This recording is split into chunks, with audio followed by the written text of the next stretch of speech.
What's happening, everybody? Justin, Bridgewater's Finest on YouTube, Blockbuster_guy on Twitter, and this is it, folks.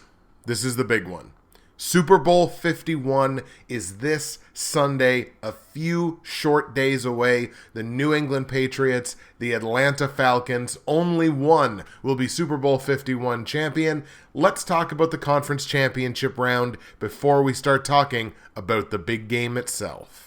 In the conference championship round, I suffered my first straight-up loss of these playoffs. I was riding the Green Bay Packers. I was probably going to ride them all the way to the Super Bowl. If they made it to this game, spoilers, I was going to pick them to win it all because that's just Aaron Rodgers pulling some kind of miracle to get to the game just at all. But they didn't make it to the game, and that was my one straight-up loss. So far in these playoffs, I was 1-1. I did correctly take New England to beat Pittsburgh. That has me 9-1 straight up on these playoffs. I'm incredibly proud of that, even though there are some people in the community who have gone a perfect 10-0. But I'm incredibly proud of 9-1. Guaranteed no worse of a finish than 9-2 on the playoffs, and I think that's the best my playoff picks have ever done. Against the spread, I had a real opportunity. There were a number of progs who really struggled against the spread in the conference championship round. I had a great opportunity to jump up, take the lead in some pools, maybe even guarantee myself a pool victory, and I absolutely abjectly failed at it. I missed them both. I was 0-2. I went with the underdogs in both games, and both of the favorites covered, so that did not work out for me. I was 0-2 against the spread. I'm 6-4 against the spread in the playoffs. It does guarantee me a 500 finish, so that's nice, but it was definitely a missed opportunity in the conference championship round. Over-under, I did hit the NFC-championship game correct on the over-under, even if I missed it straight up. I did correctly take the over in that one, so I was 1-1 over-under. That has me 7-3 over-under on the playoffs. It guarantees me no worse than a 7-4 finish, and just caps off a really good year for me over under. Again, that's where I've struggled in years past, and this season I feel like I did really well over under in the regular season and so far in the playoffs, so I'm also very proud about that. Let's take a look now at the Bridgewater's Finest Pick'em pools for Season 5 of the show. Straight up pools where we begin, of course, and after bringing in 16 of 24 points in the conference championship round, I do still hold on to my lead, 1,540 confidence points, and I still lead Gilius Thunderhead in second place by 8 points. We both took Green Bay with our lesser of our two confidence choice picks, and it didn't work out for us. So I'm still in the lead. He's still in second place. It's a two-horse race. Nobody else can catch us. We're just worried about each other at this point. So I'm going to pick who I'm going to pick. If he wants to win, hopefully he's going to pick the other team, and we'll have to just see how it finishes. But whoever wins out of the Super Bowl round is going to win this pool because it's a 16-point pick.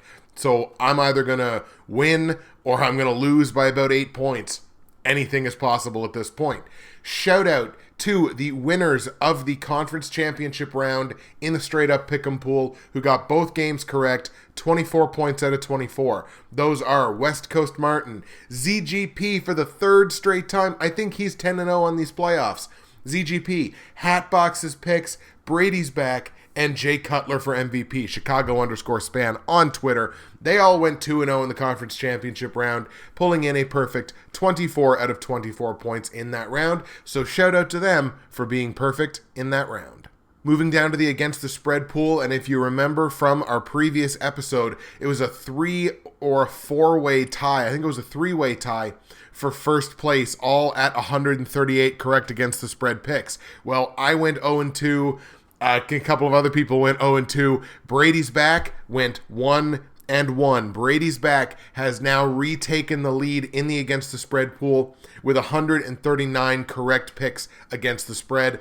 I have 138, which has me tied for second place. We lead fourth place by 2. So fourth place cannot catch myself and the person who's in third place. It's a 3-horse race still for the title. We can all still finish tied potentially, or If Brady's back, it's very simple for Holly Gordon. She gets it correct, she wins the pool. But if she gets it wrong, that opens the door. We could have a tie situation. Shout out to the only person in the Against the Spread pool to go perfect 2-0 against the spread in the conference championship round, and that's my man West Coast Martin. Martin Wong, a friend of mine, a viewer, listener for a long time. He went a perfect 2-0, and he was the only one in the pool to get them both correct. So shout out to West Coast Martin for winning the conference championship round, and shout out to BradysBack for retaking the overall lead in the Against the Spread pool. And for the last time this season, I will take the opportunity to remind you that if you go to the description of the YouTube video, if you're watching, listening on YouTube, you're going to find all of my results from the conference championship round, my straight up, against the spread, and over-under play for Super Bowl 51, as well as some prop bets, which we're going to talk about at the end of the show. You're going to find information on joining. No, you're not. You're going to find information on how you could have joined the Bridgewater's Finest Pick'em Pools for Season 5 of the show. Unfortunately, it's not too late. You can join and get your Super Bowl pick in if you want to, and potentially get shouted out on Twitter if your Super Bowl pick is correct. That's for both the straight up and against the spread Pick'em Pools. You're going to find information on joining the NFL YouTube Prognosticators Facebook page.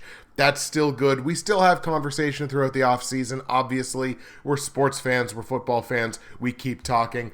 And you're going to find links to other high-quality NFL YouTube prognosticators.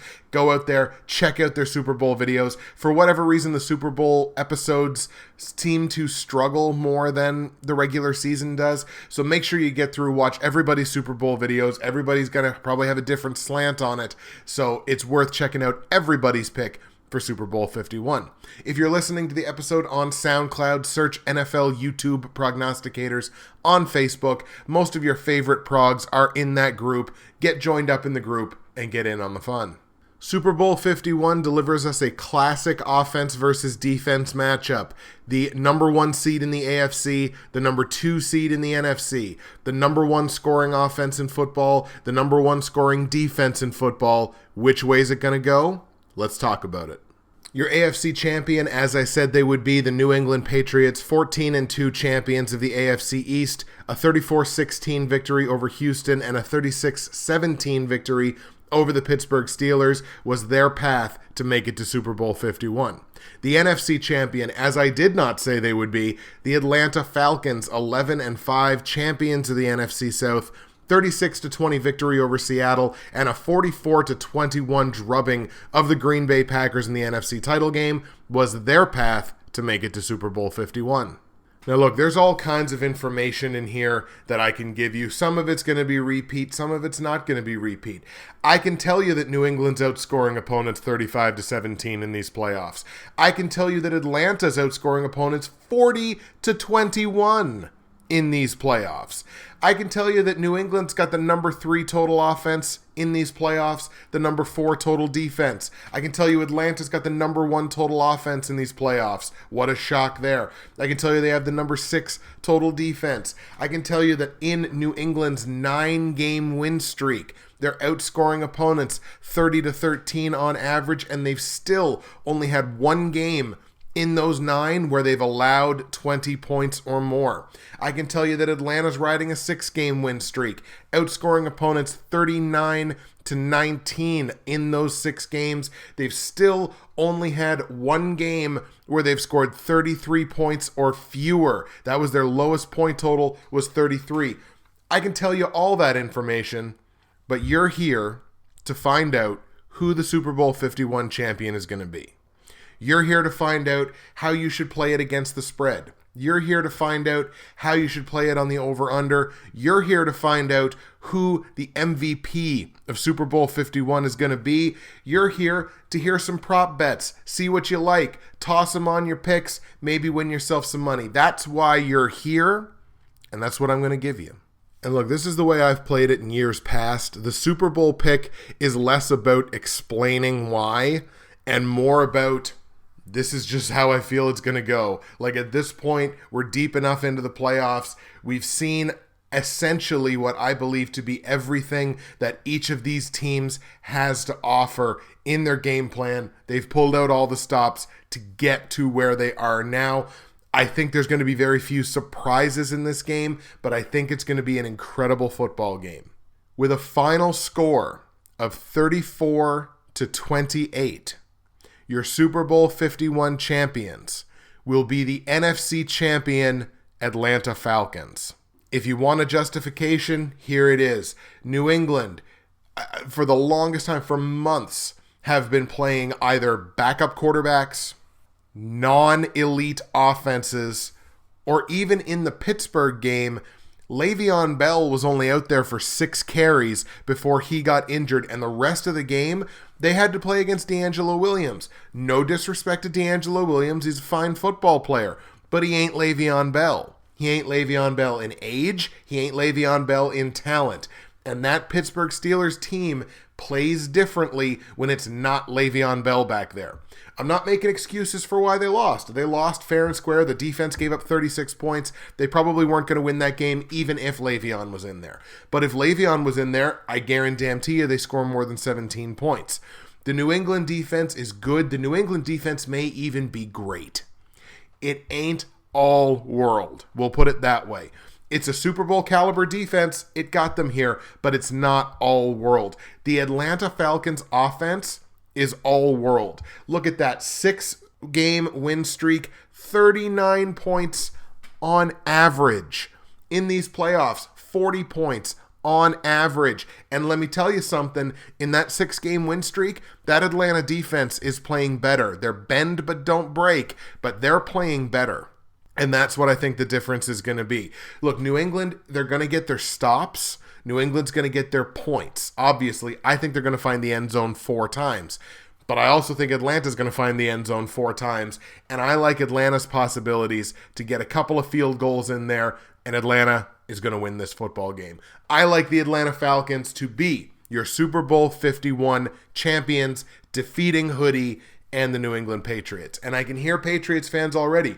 You're telling me that if you're going to give Bill Belichick 2 weeks to prepare for somebody, that they're not going to beat them? They got 2 weeks to prepare for Atlanta and watch all the tape. And it's Bill Belichick and the Patriots coaching staff, and they got 2 weeks to look at this. You're not wrong. They've got 2 weeks.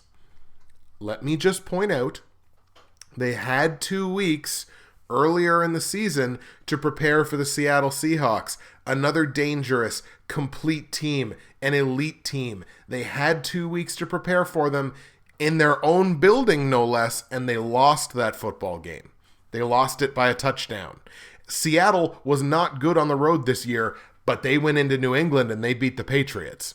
This game's not in New England. This is a neutral site game, Super Bowl 51. Yeah, they've got 2 weeks to prepare for the Atlanta Falcons. But you know what? The Falcons have 2 weeks to prepare for them. The Falcons have 2 weeks to get Julio Jones back as close to 100% as possible. The Falcons have 2 weeks to figure out how they're going to best employ that two-headed monster at running back. The Falcons have 2 weeks for Matt Ryan to study that defense and not sleep. The Falcons have 2 weeks, just like the Patriots have 2 weeks. I ran with a gut feeling to take Green Bay. It didn't work out for me. Atlanta wholly impressed me in that game. I like the Falcons. On the line, the Patriots are favored in this game by 3 points. Obviously, I like Atlanta to win. I'm going to tell you to go Atlanta +3 against the spread. 3 points. It's a full field goal. I don't think it's going to waver too much from that. It might go to 3.5. If it goes to 3.5, jump on it. But I would say you're pretty confident and comfortable at this point going Atlanta +3 in this game. Over-under set at 58.5 points. I told you I thought the final score is going to be 34-28 in favor of the Falcons. So obviously I like the game to go over the 58.5 points. Atlanta straight up, Atlanta +3, over 58.5 points. Who's going to be your Super Bowl MVP? Matty Ice. Come on. Who else do you think is going to be the MVP if Atlanta wins this game? Matty Ice. I think he wins the Super Bowl MVP. I think Matty Ice goes 26 for 39, puts up 325 through the air, 3 total touchdowns. Maybe he runs one in and really takes the Patriots by surprise. 3 total touchdowns.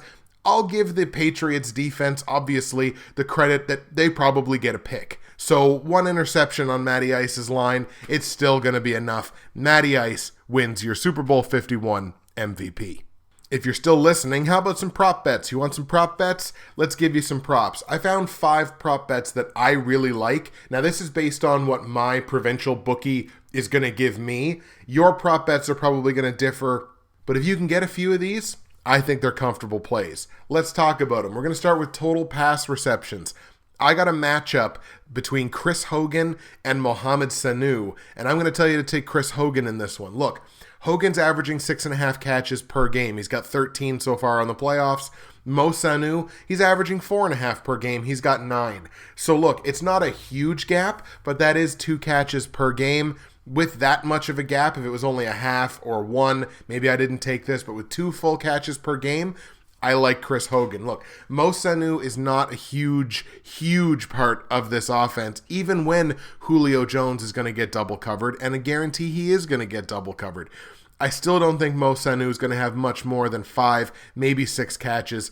I think Chris Hogan's going to be very involved in the Patriots game plan, given that Edelman is likely to see double coverage all game. So, I like Chris Hogan over Mo Sanu in terms of total pass receptions. Let's look at total sacks. Now, this was an interesting one because this is a prop that I told you to take in the Green Bay-Atlanta game, and I told you to go over 3.5 sacks. We still have the same number. It's 3.5.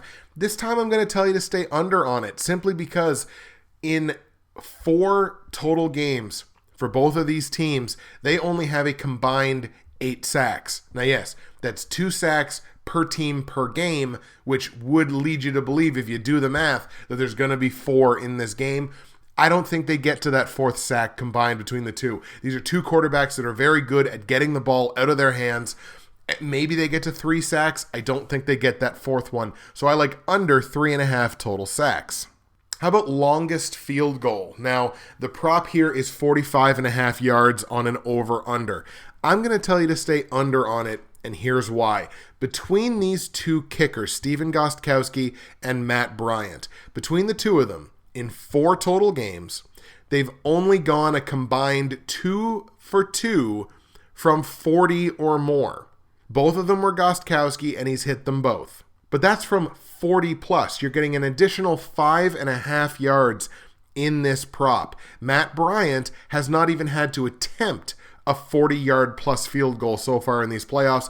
Gostkowski only twice. So you're going to get that additional 5.5 yards on the prop. I'm going to tell you to go under on that one. I think this is going to be a touchdown-fueled game. There will be a few field goals, but I think they're going to come from inside that 40, safely inside 45.5. So longest field goal, under 45.5 yards. Let's look at one of the same props that I also took in that Green Bay-Atlanta game, and that is total pass completions. Same number in this game that there was in that game, and that's 52.5. Go over on it. It's 2 of the elite quarterbacks in football right now, 2 pass-friendly offenses. Look, they're offenses that can run the football, but they're pass-friendly for sure. And if the Patriots were a little vulnerable this season, it was giving up yardage through the air. So 52.5 completions, that's only 27 to 26. I told you in his stat line, I think Matt Ryan's going to get to 26 at least. So I like 52.5 to sail over in total pass completions.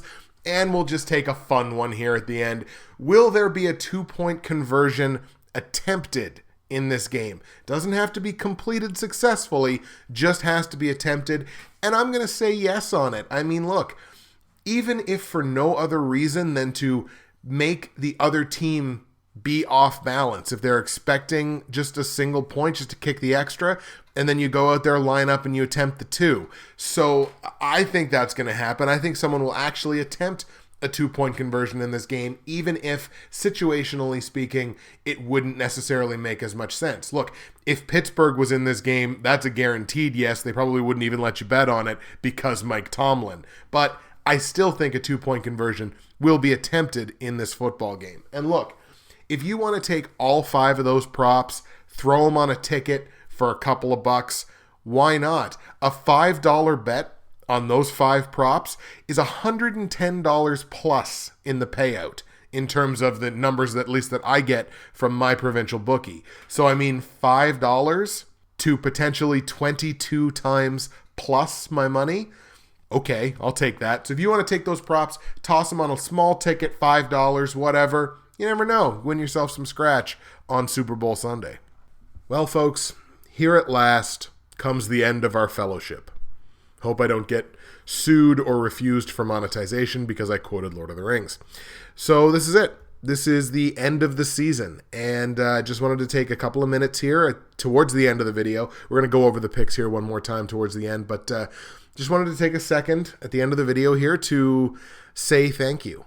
I know I've said it a few times this season, but really, I mean, thank you. For a guy that didn't finish last season, wasn't sure whether he was going to do this again this year, wasn't sure whether he was actually a fan of the sport anymore, took time away, got it figured out, came back strong this season, had a really successful season in terms of the quality of the picks.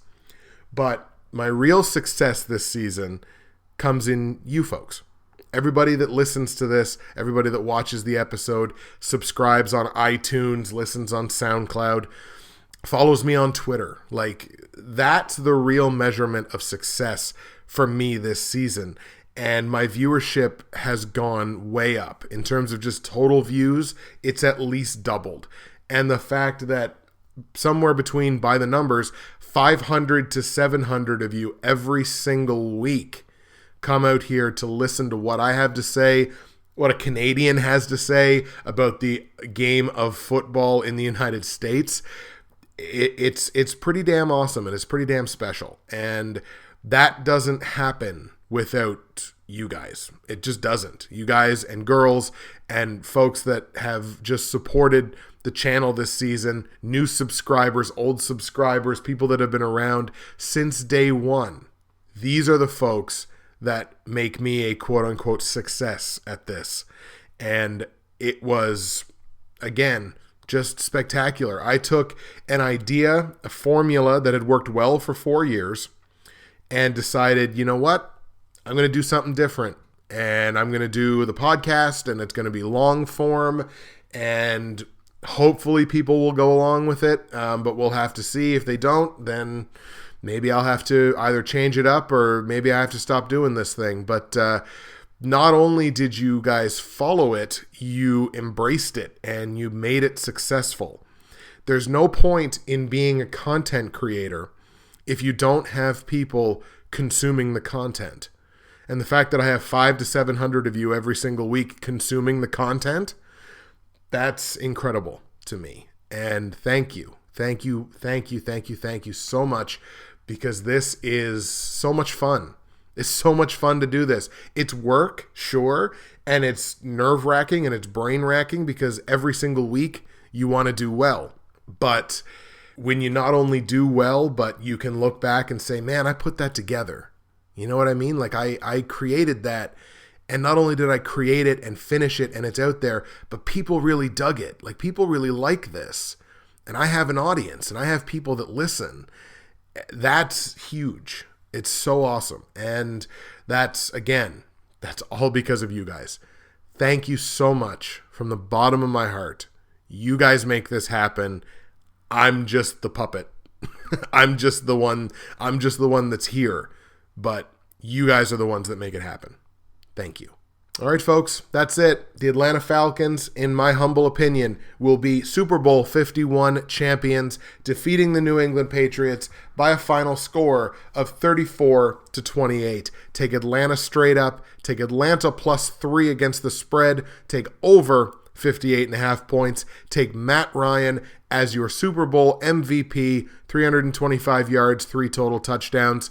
That's the way I see it going. That's it for me for another season. Justin, Bridgewater's Finest on YouTube, Blockbuster_guy on Twitter, and I'll let you know, in terms of next season, I mean, nobody really knows what next season's going to bring, but I will tell you this.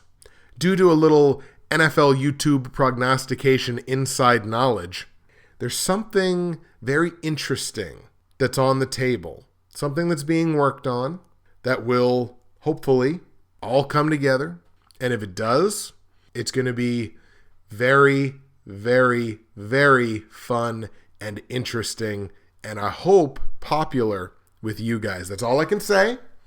I can't let it slip what it is. If I do, Geo Knows is going to tie me to a chair and force me to watch Flat Earth Conspiracy Theory YouTube videos. So I can't do that. But stay tuned, because that's the only way you're going to know. That's it for me, Justin. Bridgewater's Finest on YouTube. Blockbuster_guy on Twitter. One more time, thank you so much for all the support this season. And we're going to have more content on the channel, hopefully on the SoundCloud as well. Just because the football season's over doesn't necessarily mean the content is over. We got some fun stuff coming up the pipe in the coming months. Make sure you stay tuned for that. Thank you so much. Signing off.